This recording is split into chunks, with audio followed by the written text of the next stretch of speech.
Hello दोस्तों, नमस्ते। ये पर्यावरण का पार्ट है जो प्रदूषण वाली क्लास चल रही थी। इससे पहले हमने जल प्रदूषण, वायु प्रदूषण की क्लास ली थी। आज हम मृदा प्रदूषण वाली क्लास देखेंगे। और ये आप पर्यावरण का पार्ट है जो आप किसी भी टेट एग्ज़ाम के लिए इसको देख सकते हैं, और जो आपको लगे उसको आप नोट कर लेना। तो चलो हमारी क्लास को स्टार्ट करते हैं। मृदा प्रदूषण क्या होता है और ये कैसे होता है, इसके बारे में देखते हैं। तो मृदा के भौतिक, रासायनिक या जैविक गुणों में होने वाले हानिकारक परिवर्तन और इनके दुष्प्रभाव से मृदा की गुणवत्ता में कमी आती है ना। जो भी भौतिक और रासायनिक जैविक गुणों में परिवर्तन होते हैं, है ना, हानिकारक, जिसके दुष्प्रभाव में मृदा की गुणवत्ता में क्या आती है, कमी आती है, इसे ही बोलेंगे मृदा प्रदूषण, है ना। इस यही कहलाता है, क्या कहलाता है, मृदा प्रदूषण। और मृदा संरक्षण बोर्ड की स्थापना कब हुई थी? तो वर्ष 1953 में। मृदा संरक्षण बोर्ड की स्थापना कब हुई थी? वर्ष 1953 में। तो आप इसको नोट कर लेना कि मृदा संरक्षण बोर्ड की स्थापना कब हुई थी? तो वर्ष 1953 में हुई थी। और मृदा प्रदूषण के कारण क्या है?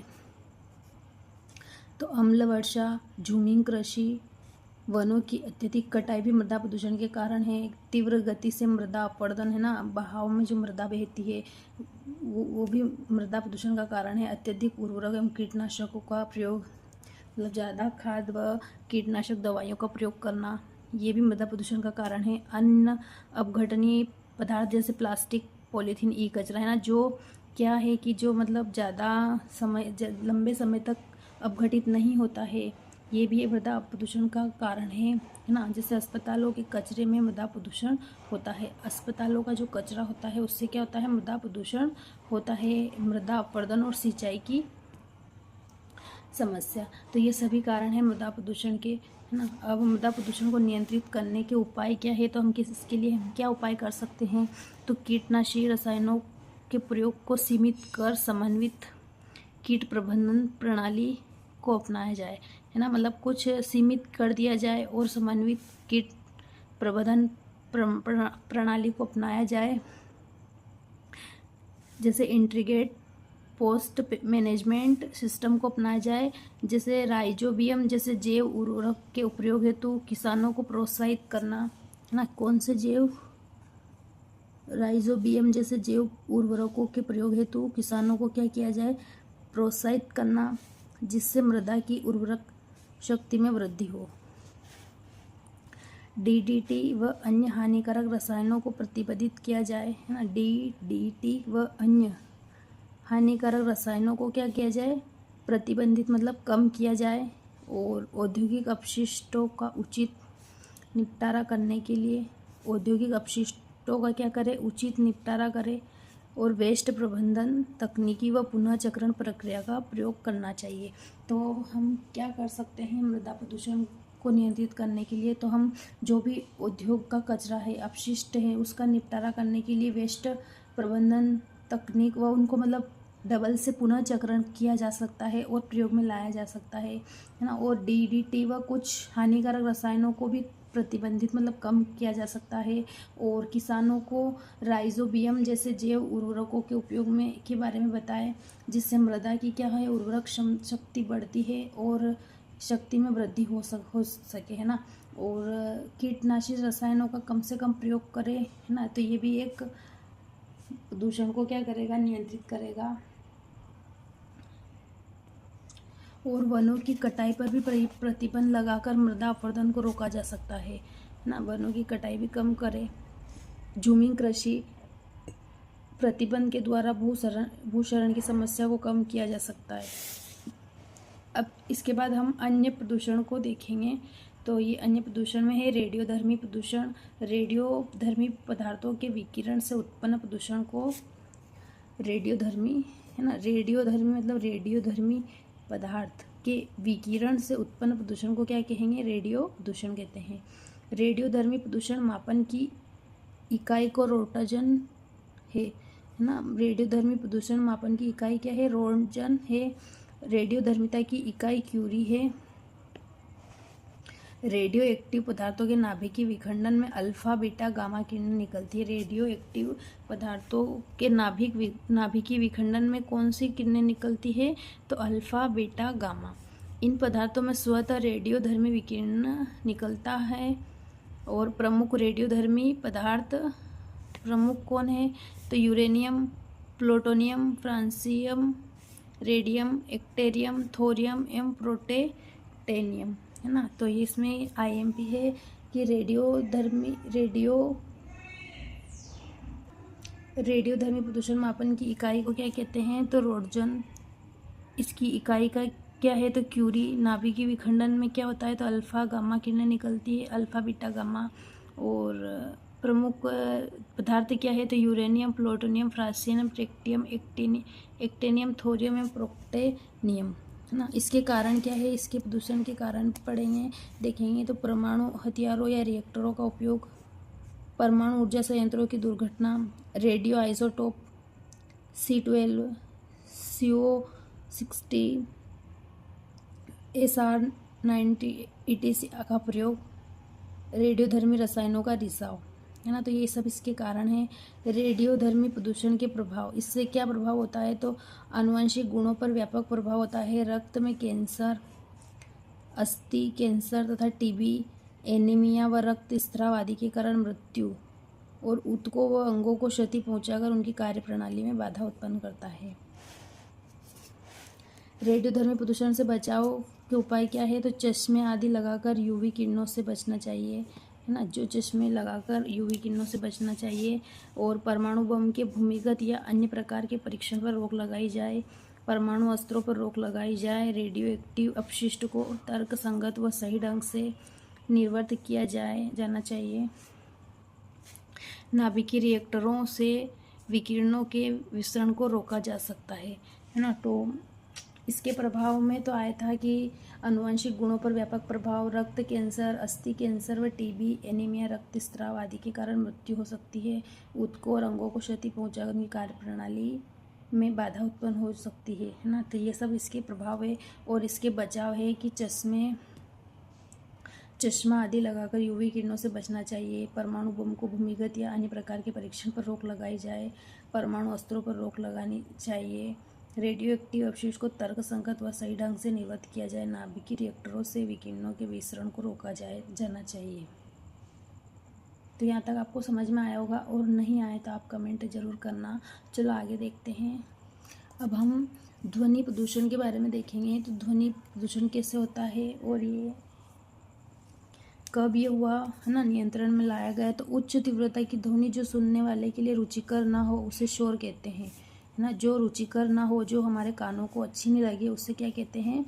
शोर कहते हैं। अर्थात असहनीय, जो हम सहन नहीं कर सकते, ध्वनि को ध्वनि प्रदूषण कहा जाता है। ऐसी ध्वनि जो हमारे कानों को पसंद ना हो, है ना, और हमें रुचिकर ना लगे, उसे क्या कहते हैं? शोर। और ऐसी ध्वनि को प्रदूषण कहा जाता है। वर्ष 1987 में प्रदूषण नियंत्रण अधिनियम में ध्वनि प्रदूषण को सम्मिलित किया गया, है ना। कब? 1987 में वायु प्रदूषण नियंत्रण अधिनियम में ध्वनि प्रदूषण को सम्मिलित किया गया। ध्वनि प्रदूषण के कारण क्या है? तो उद्योग, ज्वालामुखी क्रिया, लाउड स्पीकर, सुपरसोनिक विमान, है ना, ये इसके कारण है। और इसके प्रभाव क्या है? तो चिड़चिड़ापन होना, बहरापन, सुनने की क्षमता कमी, धड़कनें बढ़ना, मानसिक असंतुलन और एकाग्रता में कमी, है ना। और आगे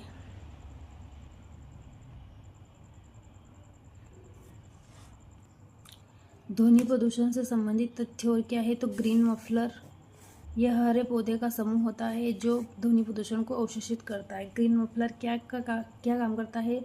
तो यह हरे पौधे का एक समूह होता है जो क्या करता है? ध्वनि प्रदूषण को अवशोषित करता है। भारत में सर्वाधिक ध्वनि प्रदूषण वाला शहर कलकत्ता है ना। भारत में सर्वाधिक ध्वनि प्रदूषण वाला शहर कौन सा है? तो कलकत्ता।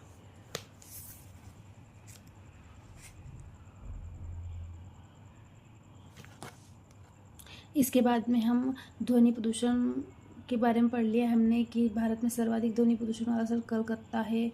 और ध्वनि प्रदूषण कब नियंत्रण अधिनियम में लाया गया? तो सन 1987 में। और ये ऐसी ध्वनि जो हमें रुचिकर ना लगे, उसे ध्वनि प्रदूषण कहते हैं, है ना। तो ये आपको समझ में आया गया होगा। अब इसके बाद आगे देखते हैं हम कि ठोस अपशिष्ट प्रदूषण कैसे होता है। तो ठोस अपशिष्ट वे पदार्थ होते हैं जो उपयोग के पश्चात निरर्थक बेकार हो जाते हैं, जैसे डिब्बे, कांच का सामान, प्लास्टिक, है ना। ठोस अपशिष्ट प्रदूषण के लिए जिम्मेदार है। भारत में प्रत्येक वर्ष लगभग 70 लाख टन खतरनाक अपशिष्ट उत्पन्न होता है ना। भारत में कितने 70 लाख टन खतरनाक अपशिष्ट उत्पन्न होता है ना। ऐसा पदार्थ जो मतलब क्या उन्हें अपशिष्ट ना, वे पदार्थ अपशिष्ट पदार्थ होते हैं जो मतलब क्या होता है, वो सड़ते नहीं है ना और उनका अपघटन नहीं होता है, तो उसको ऐसे पदार्थ क्या है, ये मतलब बेकारी हो जाते हैं तो उनको फेंक देते हैं, तो क्या होता है 70 लाख टन खतरनाक अपशिष्ट उत्पन्न होता है पूरे भारत में, है ना। ठोस अपशिष्ट पदार्थों के प्रकार क्या है, तो खनन अपशिष्ट, औद्योगिक अपशिष्ट जैसे रसायन, पेट्रोलियम अपशिष्ट, धात्विक अपशिष्ट आदि। कृषि अपशिष्ट जैसे कृषि उत्पाद, गोबर, चारा आदि, है ना। कृषि से क्या होता है, जैसे कृषि उत्पाद, गोबर, चारा आदि। अब इसके बाद चिकित्सा में जैसे शरीर के अंग, मृतक शरीर, रासायनिक एवं जैव अपशिष्ट आदि। नगर पालिका अपशिष्ट जैसे घरेलू कचरा, प्लास्टिक सामान, कांच का सामान, खाद्य पदार्थ आदि। अब इसका अधिनियम मतलब अपशिष्ट प्रबंधन अधिनियम कब तो दिया, 2016 में आया ये। तो वर्ष 2000 में अधिसूचित किए गए म्यूनिसिपल ठोस अपशिष्ट प्रबंधन एवं निपटान नियम का स्थान ठोस अपशिष्ट प्रबंधन नियम 2016 में ने ले लिया था। जो 2000 में अधिसूचित किया गया है ना, म्यूनिसिपल ठोस अपशिष्ट प्रबंधन एवं निपटान नियम का स्थान किसने लिया था, 2016 ने। ठोस अपशिष्ट प्रबंधन नियम, ठोस अपशिष्ट प्रबंधन नियम 2016 के अनुसार सूखे और गीले कचरे को अलग अलग एकत्रित करना होगा। इस नियम का प्रभाव सभी स्थानीय निकाय, नगरीय संकुलों पर होगा।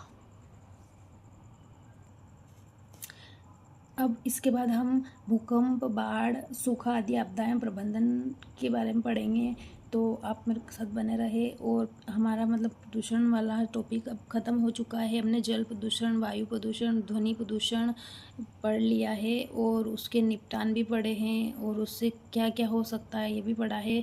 अब भूकंप के बारे में पढ़ेंगे। भूकंप, बाढ़, सूखा आदि आपदाएं प्रबंधन के बारे में पढ़ेंगे।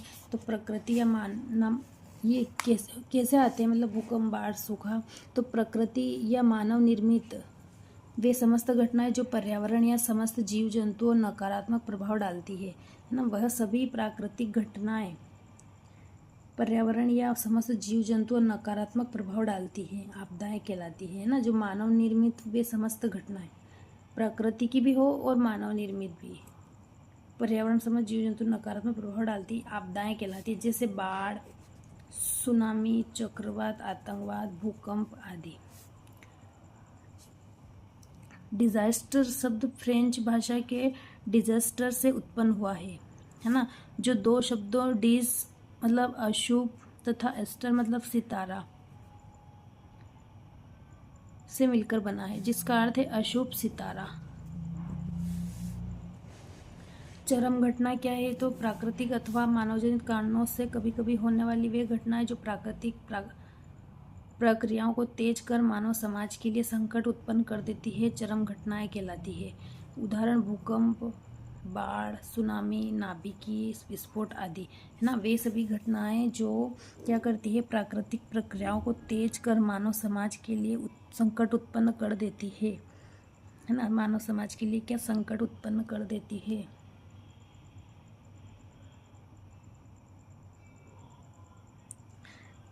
उन्हें ही बोलेंगे चरम घटनाएं, है ना। उदाहरण भूकंप, बाढ़, सुनामी, नाभिकीय विस्फोट आदि। इसके बाद प्रकोप क्या है, तो प्राकृतिक अथवा मानवजनित कारणों से उत्पन्न वे चरम घटनाएं जो किसी भी तंत्र की सहन शक्ति की सीमा को पार कर जाए परंतु जान माल की अधिक क्षति न होती है, तो प्रकोप कहलाता। जैसे भूस्खलन, सूखा आदि। आपदा क्या होती है, तो आपदाएं पर्यावरणीय प्रकोपों का परिणाम होती है। प्रकोप जब आवासीय क्षेत्र में आता है एवं जान माल को अत्यधिक हानि पहुंचाता है तो इसे आपदा कहते हैं। जैसे उष्ण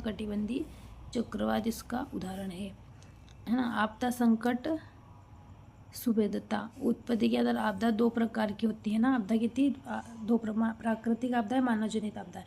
तो आज यहीं तक रखते हैं। आपदाओं के बारे में हम कल पढ़ेंगे। उसके बाद भारत के बाढ़ प्रभावित क्षेत्र के बारे में पढ़ेंगे।